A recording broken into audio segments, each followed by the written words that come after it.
நிமோனியாங்கிறது சாதாரண viral infection வந்து கூட பாக்டீரியல் நிமோனியாவாக மாறலாம். வைரல் இன்ஃபெக்ஷன் வரும்போது நுரையீரல் எல்லாம் புண்ணாக இருக்கும். அப்போ வந்து அடுத்த பாக்டீரியா ஆப்பர்ச்சுனிஸ்டிக் பத்தோஜன்ஸ் ஒரு சந்தர்ப்பத்தை பார்த்துக்கிட்டு இருக்கக்கூடிய எதிர்பார்த்துருக்கக்கூடிய சாதாரணமாக சளி உண்டு பண்ணாத கிருமிகள் உள்ளே நுழைஞ்சிரும். இப்போ ஒரு இடத்துல ஒரு கலவரம் நடக்குன்னா ஊர் ரெண்டு பட்டா கூத்தாடி கொண்டாட்டம்பாங்கள்ல.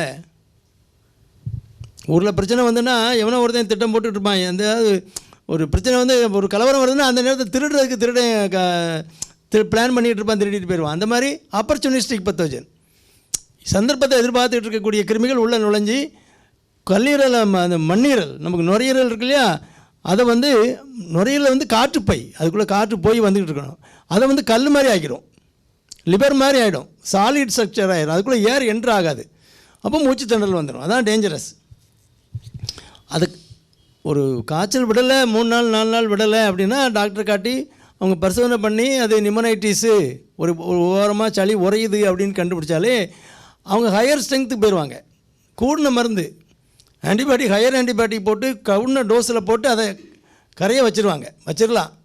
ப்ரொலாங்டாக கொடுக்கணும். நீங்கள் 1 வாரம் 10 நாள் இருந்து சரி பண்ணி கொண்டு வரணும்.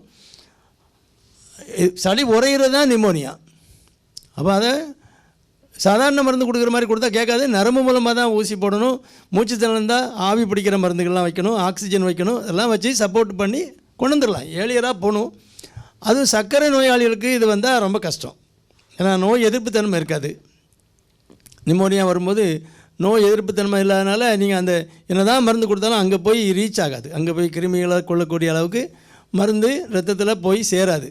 அதனால் ரொம்ப கஷ்டப்பட்டு தான் அவங்கெல்லாம் சர்வைவ் ஆகணும். ஏற்கனவே ஒரு ஹார்ட் டிசீஸ் உள்ளவங்க, மற்ற ப்ராப்ளம் உள்ளவங்க, கிட்னி ப்ராப்ளம் உள்ளவங்க, யூரியா கிரியேட்டின் கூட டயாலிசிஸில் உள்ளவங்க, இப்படி ஆட்களுக்கெல்லாம் வரும்போது தான் டேஞ்சரை தவிர சாதாரணமாக நிமோனியா வந்தால் ட்ரீட் பண்ணிக்கலாம். சில கிருமிகள் தான் கட்டுப்படாது, மற்றபடி ட்ரீட் பண்ணி கொண்டு வந்துடலாம்.